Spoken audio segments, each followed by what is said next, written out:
So hello and welcome guys. आज हम class 4 में हमारी इंडियन पॉलिटी की। और कल हमने डिस्कस किया था, इस इमेज में आप देख सकते हैं कि हमने लास्ट में जब सेशन हमारा एंड हुआ था उससे पहले हमने प्रीएम्बल के बारे में डिस्कस किया था। और प्रीएम्बल में कुछ वर्ड्स जो हैं जैसे socialist, secular and sovereign, democratic, Republic, ऐसे डिफरेंट डिफरेंट वर्ड्स जो है हमारे प्रियम्बल में जो वर्ड्स हैं उनके बारे में हमने डिस्कस किया था। अब आप अगर ये इमेज देखें तो ये इमेज है हमारे कॉन्स्टिट्यूएंट असेंबली की। ओके। और कॉन्स्टिट्यूएंट असेंबली का काम क्या था? कॉन्स्टिट्यूएंट असेंबली का काम था हमारे कॉन्स्टिट्यूशन को ड्राफ्ट करना। और इस कॉन्स्टिट्यूएंट असेंबली ने हमारे संविधान का निर्माण करने के लिए अलग अलग देशों और अलग अलग हमारे गवर्नमेंट ऑफ इंडिया एक्ट 1935 के क्लॉजेस को उठाया और हमारे भारत के संविधान को बनाया। तो आज हमारा क्लास का टॉपिक यही होगा, sources of the Indian constitution. हमारे भारतीय संविधान के स्रोत क्या हैं, उन्हें कहाँ से लिया गया है और उनमें क्या क्या चेंजेस करके हमारे संविधान में ऐड किया गया। तो हम देख सकते हैं कि हमारा संविधान 26 नवंबर 1949 यानी कि 26 नवंबर 1949 को बनकर तैयार हुआ था। इसके लिए हमने डिफरेंट कंट्रीज के संविधान यानी कॉन्स्टिट्यूशन से कुछ क्लॉजेस उठाए थे। और इसके अलावा हमारे संविधान का एक मेजर पोर्शन जो है गवर्नमेंट ऑफ इंडिया एक्ट 1935 से लिया गया है। सो हम वन बाय वन पढ़ेंगे किस कंट्री से हमने कौन सा क्लोज लिया है और गवर्नमेंट ऑफ इंडिया एक्ट 1935 से हमने कौन सा क्लोज लिया है, और उन क्लॉजेस के बारे में डिटेल से आज हम पढ़ने वाले हैं। तो दोस्तों, बात करें गवर्नमेंट ऑफ इंडिया एक्ट 1935 की, तो इससे पहला फीचर जो हमने लिया है वो है फेडरल कोर्ट। आप जानते हैं हमारे सुप्रीम कोर्ट को पहले कहा जाता था फेडरल कोर्ट। ओके। जैसे कोलकाता में जो स्टैब्लिश हुआ था उसे शुरू में क्या कहा गया था, उसे कहा गया था federal court of India. Okay. और ये फेडरल कोर्ट का जो फीचर है वो हमने लिया है गवर्नमेंट ऑफ इंडिया एक्ट 1935 से।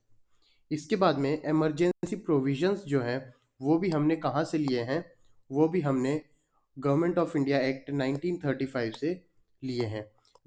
इमरजेंसी फीचर्स की अगर बात करें, जब हमारे पास में ब्रिटिश रूल था तब हमारे पास आया था 1935 में government of India act, GOI। ठीक है। इस गवर्नमेंट ऑफ इंडिया एक्ट में कुछ इमरजेंसी प्रोविजंस थे। अगर देश में आपातकाल लागू होता है तो उस केसेस में हम कोई भी, अगर एक तरह से कोई भी आपातकालीन स्थिति लागू होती है तो उस केस में हम आपातकाल की घोषणा कर देते हैं। तो वो इमरजेंसी प्रोविजंस हमने गवर्नमेंट ऑफ इंडिया एक्ट से लिए हैं। कौन से? 1935 के। देन पब्लिक सर्विस कमीशन भी हमारे देश में पहली बार गवर्नमेंट ऑफ इंडिया एक्ट 1935 से आया था। और उसी से हमने पब्लिक सर्विस कमीशन यानी कि यूपीएससी और स्टेट पीएससी जैसे जो हमारे पब्लिक सर्विस कमीशंस हैं उनको लिया था। देन ऑफिस ऑफ गवर्नर, आप देखेंगे कि हर स्टेट के पास एक गवर्नर होता है। और ये गवर्नर का फीचर जो है हमने 1935 के एक्ट से लिया है। और हम देखेंगे गवर्नर की अपॉइंटमेंट कौन करता है, तो प्रेसिडेंट उन्हें अपॉइंट करते हैं। ओके। प्रेसिडेंट इन्हें अपॉइंट करते हैं और हर स्टेट के एक गवर्नर होते हैं। जो प्रेसिडेंट का जो फंक्शन होता है एट सेंटर लेवल, वही गवर्नर का होता है एट स्टेट लेवल। ठीक है। तो ये प्रोविजन हमने कहाँ से लिया? 1935 एक्ट से लिया। अगला हम अगर बात करें तो अगला है हमारा डिवीजन ऑफ पावर्स, शक्तियों का बंटवारा। ठीक है। तो ये फीचर भी हमने कहाँ से लिया है? तो ये फीचर हमने लिया है गवर्नमेंट ऑफ इंडिया एक्ट 1935 से।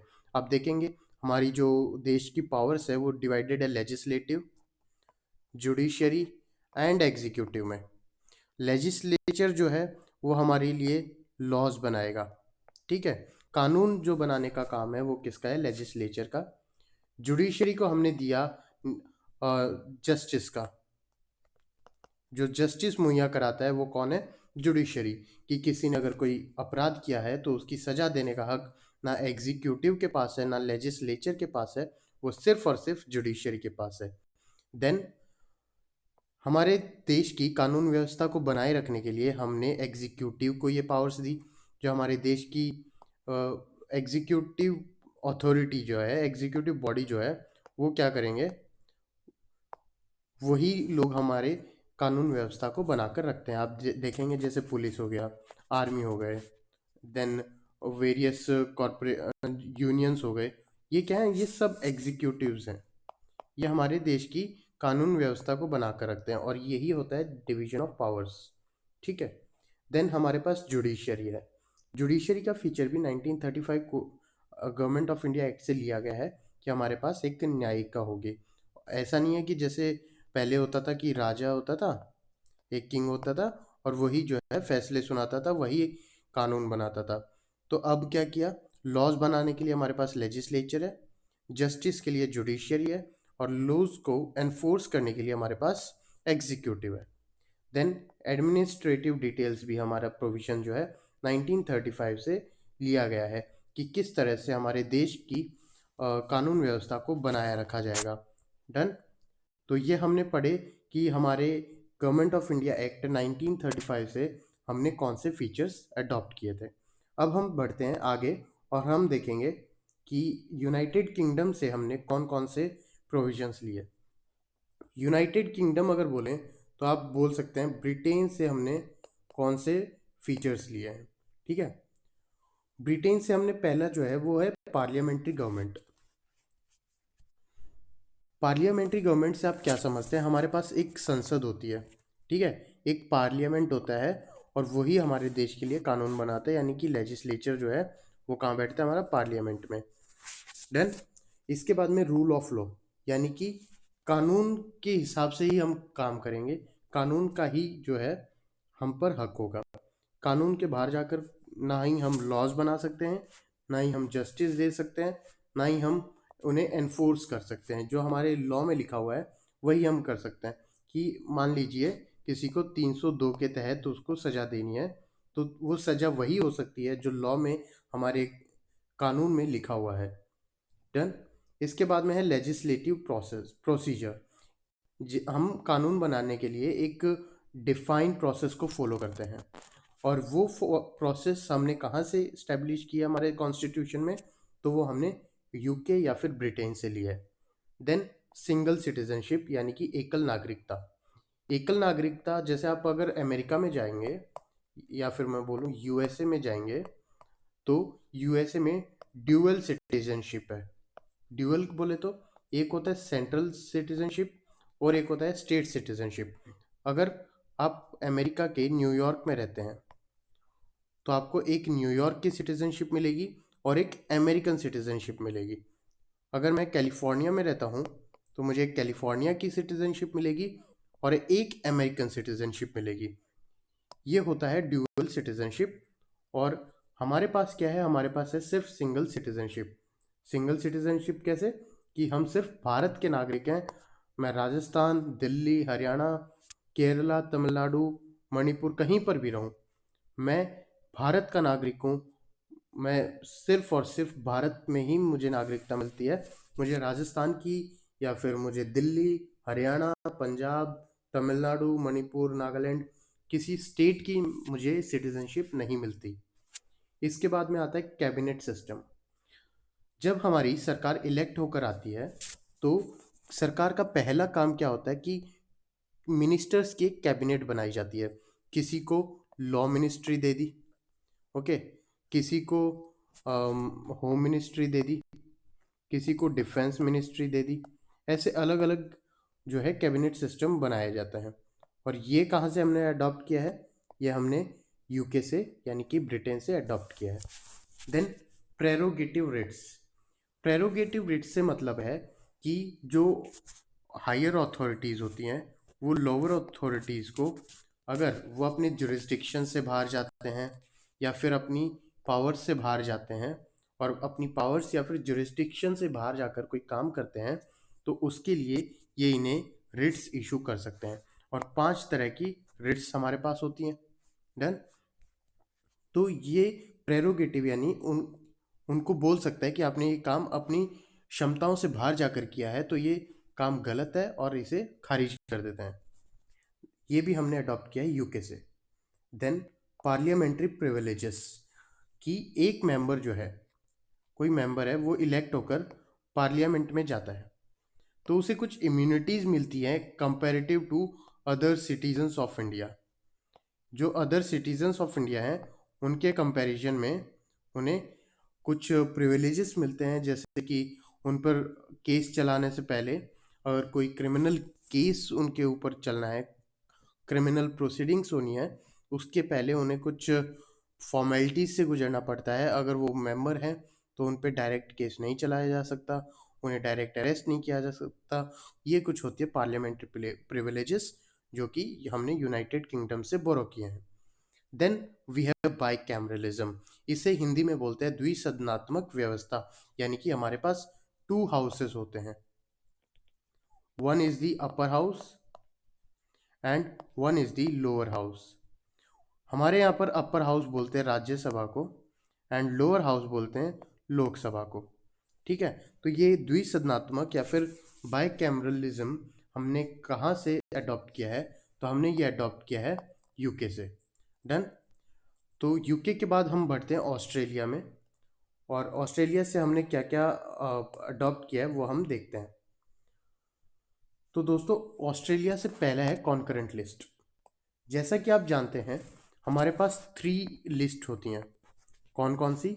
एक होती है सेंट्रल लिस्ट, एक होती है स्टेट लिस्ट एंड एक होता है कॉन्करेंट लिस्ट। कॉन्करेंट लिस्ट में कौन से सब्जेक्ट्स आते हैं? एक सब्जेक्ट हो गया जिसपे सेंट्रल लेजिस्लेचर करेगा, यानी कि उस पर कानून कौन बनाएगा? सेंटर बनाएगा।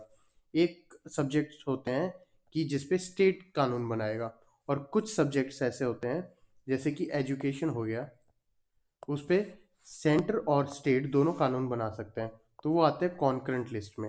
और ये हमने कहाँ से अडॉप्ट किया है? ये हमने ऑस्ट्रेलिया से अडॉप्ट किया है। ठीक है, इसके बाद में आता है freedom of trade, commerce and intercourse.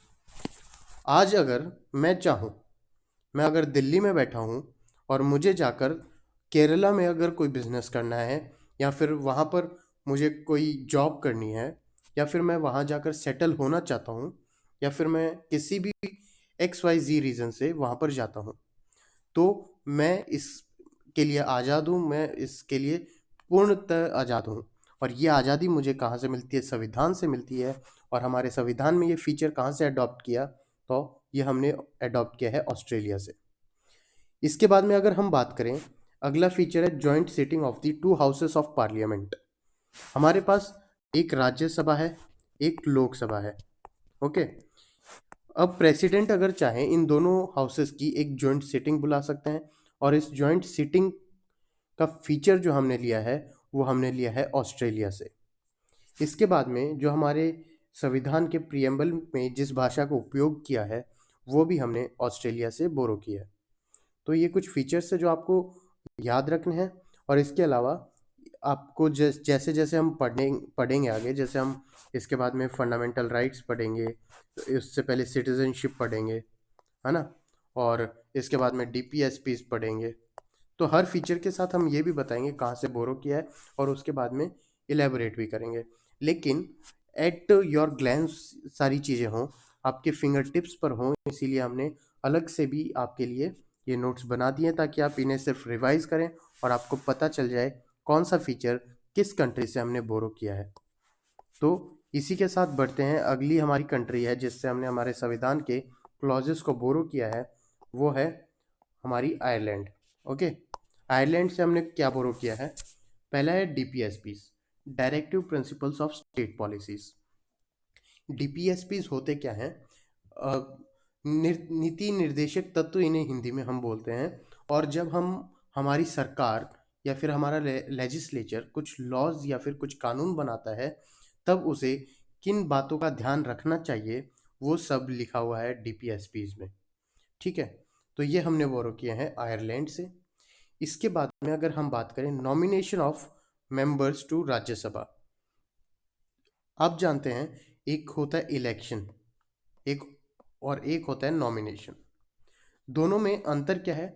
Election होता है कि मैं उन्हें इलेक्ट कर कर भेज रहा हूँ, है ना, उन्हें मैंने इलेक्ट किया, उनका चुनाव हुआ और मैंने भेज दिया। लेकिन नॉमिनेशन क्या होता है? नॉमिनेशन होता है कि कुछ जो है अपनी फील्ड में बेटर कर रहे हैं, जैसे कोई आर्ट्स में, कोई साइंस में, कोई लिटरेचर में, कोई सोशल वर्क में अपनी क्षमताएं दिखा रहा है। ओके, तो मैं उनका नॉमिनेशन जो है राज्यसभा में कर सकता हूँ। ये नॉमिनेशन कितने मेंबर्स नॉमिनेट होते हैं और कितने मैं कर सकता हूँ, ये सब हम डिस्कस करेंगे जब हम द यूनियन पढ़ेंगे, द यूनियन। ठीक है, और ये आता है आपके पार्ट 5 में। इसके बाद में method of election of the president. आप देखेंगे कि यूएसए में जो प्रेसिडेंट के इलेक्शंस होते हैं वो किस तरह से होते हैं, वो डायरेक्ट हैं। Okay, elections can be direct और indirect. Elections can be direct और इनडायरेक्ट। हमारे पास में कौन से हैं? इनडायरेक्ट। यूएसए के पास में कौन से हैं? डायरेक्ट। प्रेसिडेंशियल इलेक्शंस हमारे पास में इनडायरेक्ट है। हम क्या करेंगे? हमारे रिप्रेजेंटेटिव को चुनेंगे। हमने चुना एक रिप्रेजेंटेटिव। ओके, मान लीजिए मैंने यहाँ से दिल्ली से मैंने एक रिप्रेजेंटेटिव चुना, राजस्थान से कोई आया, ओके, और हरियाणा से कोई आया। फिर ये रिप्रेजेंटेटिव जाएंगे हमारे पार्लियामेंट में और ये फिर वोटिंग करेंगे और वो चुनेंगे हमारा प्रेसिडेंट। तो ये हो गया इनडायरेक्ट। लेकिन यूएसए में क्या होता है? यूएसए में जो लोग हैं सिंपली वो सीधा वोट करते हैं। ये यूएसए के लोग हो गए और ये कैंडिडेट्स को वोट करेंगे और वही जाकर के आगे प्रेसिडेंट बनेगा। ठीक है, ये हो गया मेथड ऑफ इलेक्शन। तो method of election of the president हमने कहाँ से बोरो किया है? तो वो हमने बोरो किया है आयरलैंड से। अगली हमारी कंट्री है यूएसए। हमने अभी यूएसए के बारे में पढ़ा, डायरेक्ट इलेक्शंस ये सब। अब हम पढ़ते हैं कि यूएसए से हमने क्या बोरो किया है। पहला है प्रीएम्बल। हमारे संविधान में जब हमारे संविधान की शुरुआत होती है तो हम देखते हैं प्रीएम्बल, और प्रीएम्बल जो है वो हमने यूएसए से बोरो किया है। देन मौलिक अधिकार या फिर फंडामेंटल राइट्स भी हमने यूएसए से बोरो किए हैं। उसके बाद में हमने जो बोरो किया है वो है इंडिपेंडेंस ऑफ जुडिशरी, यानी कि न्यायिका जो है, न्यायपालिका जो है उसकी स्वतंत्रता जो है वो हमने यूएसए से ली है। यूएसए में क्या है? कोर्ट्स के बीच में जो वहाँ की वाइट हाउस है वो कभी भी इंटरफेयर नहीं करती और बिल्कुल free of any boundation USA की कोर्ट्स अपना डिसीजन सुनाती हैं। और सेम वैसे ही हमारे पास जुडिशरी है जिसका फीचर हमने इंडिपेंडेंस ऑफ जुडिशरी हमने यूएसए से लिया है। Then we have judicial review. Judicial review से अंतर है, मतलब है कि मान लीजिए कोई हाई कोर्ट है, किसी स्टेट की हाई कोर्ट है, इसने कोई फैसला सुनाया, लेकिन अगर सुप्रीम कोर्ट को लगता है कि नहीं ये फैसला तो गलत है, तो उस फैसले का जुडिशियल रिव्यू हो सकता है, सुप्रीम कोर्ट कर सकता है, और उसे ओवरराइड करने की परमिशन किसको है? सुप्रीम कोर्ट को है। और ये फीचर हमने कहाँ से लिया है? तो ये हमने यूएसए से लिया है। Then impeachment of the president. मान लीजिए प्रेसिडेंट अपनी पोस्ट पर होकर उसका गलत उपयोग करते हैं तो उनका इम्पीचमेंट कर सकते हैं, यानी कि महाभियोग कर सकते हैं, और ये फीचर हमने यूएसए से लिया है। इम्पीचमेंट के लिए क्या क्या प्रोसेस होती है और किस बेसिस पर उन्हें इम्पीचमेंट किया जा सकता है प्रेसिडेंट का, वो हम सब आगे चलकर पढ़ने वाले हैं। इसके बाद में है रिमूवल ऑफ सुप्रीम कोर्ट जजेस एंड हाई कोर्ट जजेस। अगर कोई भी हाई कोर्ट, किसी भी स्टेट के हाई कोर्ट या फिर हमारे सुप्रीम कोर्ट के कोई भी जज किसी भी तरह से गलत कामों में इंडल्ज होते हैं या फिर अपनी शक्तियों का गलत इस्तेमाल करते हैं, तो हम उन्हें अब उनके पद से हटा सकते हैं, और इसकी प्रोसेस जो है वो हमने यूएसए से ली है। Then we have the post of vice president. हमारे पास में उपराष्ट्रपति की पोस्ट है, वो भी हमने कहाँ से ली है? हमने लिया यूएसए से। यूएसए में क्या होता है?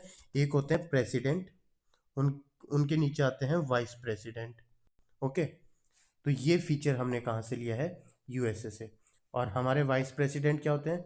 वो राज्यसभा के चेयरमैन भी होते हैं। ठीक है, राज्यसभा के चेयरमैन भी होते हैं हमारे वाइस प्रेसिडेंट। और वाइस प्रेसिडेंट की पोस्ट हमने हमारे संविधान में कहाँ से ली है? यूएसए से। देन फ्रांस से हमने क्या बोरो किया है। अब मूव करते हैं फ्रांस पे। तो रिपब्लिक हमने कहाँ से बोरो किया है, रिपब्लिक फीचर जो है हमारे संविधान का, वो हमने फ्रांस से बोरो किया है। रिपब्लिक से मतलब है कि हमारे संविधान की जो शक्तियां हैं वो हमारे लोगों से हैं। हम हमारे संविधान को उसकी वैधता कहाँ से मिलती है, उसकी वैलिडिटी कहाँ से मिलती है, वो हमारे देश के लोगों से मिलती है। देन आइडियल्स ऑफ लिबर्टी, यानी कि स्वतंत्रता के जो सिद्धांत है वो भी हमने फ्रांस से लिए हैं। Equality and fraternity in the preamble, equality यानी समानता और फ्रेटर्निटी यानी भाई भाईवाद या फिर भाईचारा, वो हमने कहाँ से बोरो किया है, फ्रांस से। देन जर्मनी, जर्मनी आप जानेंगे हिटलर का देश था। और हिटलर से हम क्या सीख सकते हैं, हिटलर बहुत से फंडामेंटल राइट्स को वायलेट करता था। ओके, तो हम वहाँ से क्या सीख सकते हैं, हम देखेंगे कि फंडामेंटल राइट्स हम किसी के वायलेट नहीं कर सकते, लेकिन जब हमने आपातकाल लगा रखा है तो कुछ फंडामेंटल राइट्स हम वायलेट वायलेट तो नहीं कहेंगे लेकिन सस्पेंड कर सकते हैं। ओके, तब हम कुछ फंडामेंटल राइट्स सस्पेंड कर सकते हैं। और इसका मतलब क्या है, जैसे हमारा आर्टिकल 19 है, वो सस्पेंड हो जाता है ड्यूरिंग इमरजेंसी। क्यों, उसमें है right to move freely, right to form unions, है ना। तो ये सब वायलेट हो जाते हैं। इसके अंडर में 6 प्रोविजंस आते हैं आर्टिकल 19 में, जो हम फंडामेंटल राइट्स पढ़ेंगे तब हम पढ़ने वाले हैं। और ये suspension of fundamental rights feature जो है हमने लिया है जर्मनी से। देन हम आते हैं रशिया पर। रशिया से हमने लिया है फंडामेंटल ड्यूटीज। रशिया आप देखेंगे तो वहाँ पर क्या है, सोशलिज्म है। ओके, समाजवादी विचारधारा वहाँ पर है। तो वहाँ से हम क्या लिख सकते हैं, फंडामेंटल ड्यूटीज। और ये है मौलिक कर्तव्य कि एक सिटीजन जो है किसी भी देश का, किसी भी देश का जो सिटीजन है वो, उसके कुछ कर्तव्य हैं। वो कर्तव्य क्या क्या हैं ये हम फंडामेंटल ड्यूटीज पढ़ेंगे तब उसमें पढ़ने वाले हैं। और ये फीचर हमने कहाँ से लिया है, सोवियत रूस से लिया है, सोवियत संघ से लिया है। आइडियल्स ऑफ जस्टिस, कि किस तरह का न्याय हम प्रोवाइड करेंगे। तो हम 3 तरह के न्याय प्रोवाइड करते हैं, वो है सोशल, इकोनॉमिक एंड पॉलिटिकल, यानी कि सामाजिक, ओके, आर्थिक,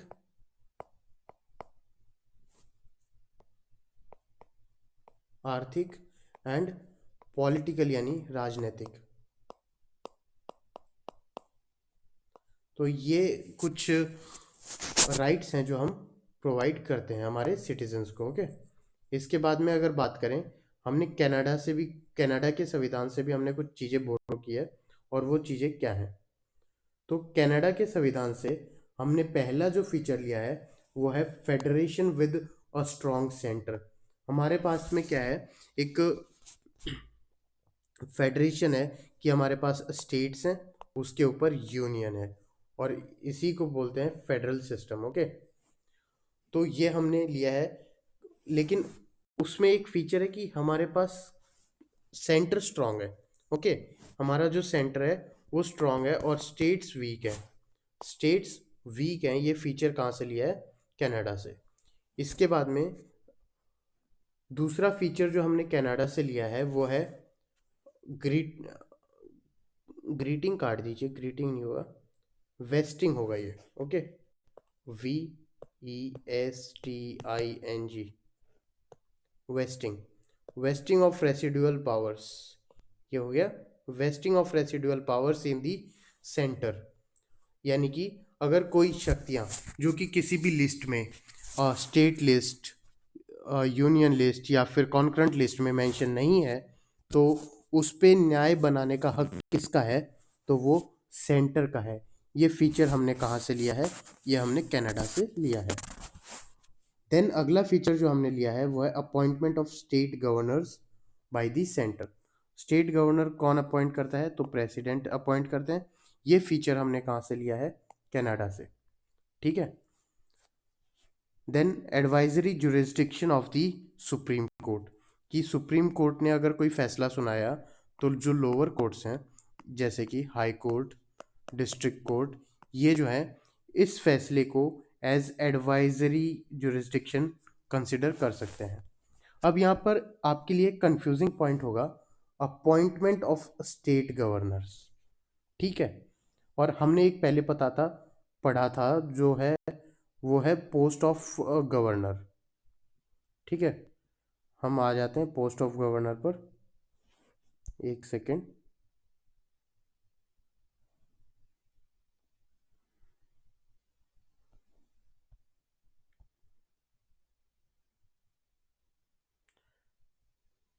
ये ऑफिस ऑफ गवर्नर, ये गवर्नमेंट ऑफ इंडिया एक्ट से यहाँ पर हमने देखा कि गवर्नर का ऑफिस है यहाँ पर, है ना, कि गवर्नर होना चाहिए। और यहाँ पर हमने देखा कनाडा में अपॉइंटमेंट, ठीक है।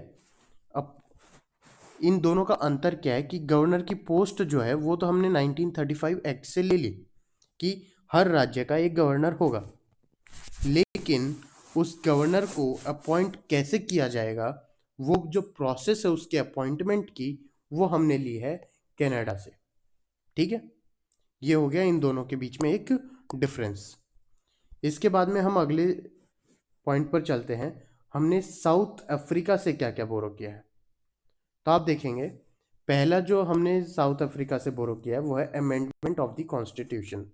अगर मैं, या फिर मैं बोल सकता हूँ हमारा जो लेजिस्लेचर है, हमारा पार्लियामेंट है, वो अगर संविधान में कोई संशोधन करना चाहता है तो उसकी जो प्रोसेस होगी, जो प्रोसीजर है, वो हमने कहाँ से लिया है, साउथ अफ्रीका से लिया है।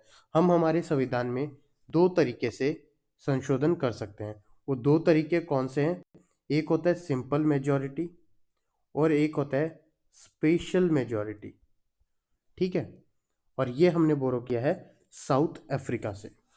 Then election of members of Rajya Sabha, हमने देखा था जो नॉमिनेशन है मेंबर्स ऑफ राज्यसभा का वो कहाँ से था, नॉमिनेशन हमने लिया था आयरलैंड से, लेकिन जो इलेक्शन है, इलेक्शन की प्रोसेस जो है वो हमने कहाँ से ली है, साउथ अफ्रीका से। इसके बाद में जापान से भी हमने एक फीचर बोरो किया है, और वो क्या है, प्रोसीजर स्टैब्लिश्ड बाय लॉ, कि कानून जो हमारे यहाँ पर प्रोसीजर स्टैब्लिश करता है उसी का हम पालन करेंगे। डन। तो हमने अब प्रियम्बल कंप्लीट कर लिया है। इसके बाद में हमने सोर्सेस ऑफ इंडियन कॉन्स्टिट्यूशन हमने कवर कर लिया है। अब हम कल पढ़ने वाले हैं part 1 of the Indian constitution. Part 1 of the Indian constitution में क्या क्या है, आर्टिकल 1 to 4, और इसमें आते हैं state and territories, union territories, okay. तो ये टॉपिक हम कल डिस्कस करेंगे। इसी के साथ में आज के लिए बस इतना ही। तो चैनल को लाइक कर दीजिए, सब्सक्राइब कर दीजिए, वीडियो को लाइक कर दीजिए, और अपने दोस्तों से इसको शेयर कीजिए ताकि उन्हें भी इंडियन पॉलिटी की फ्री ऑफ कॉस्ट क्लासेस मिले। और आप जैसा कि आप देख सकते हैं प्रॉपर नोट्स आपको यहाँ पर देखने को मिल रहे हैं। आप इन्हें सिंपली कॉपी करके आराम से इन्हें रिवाइज कर सकते हैं। तो हमें सपोर्ट कीजिए ताकि हम आपके लिए ऐसे ही क्लासेस लाते रहें। थैंक यू, और मिलते हैं कल की क्लास में।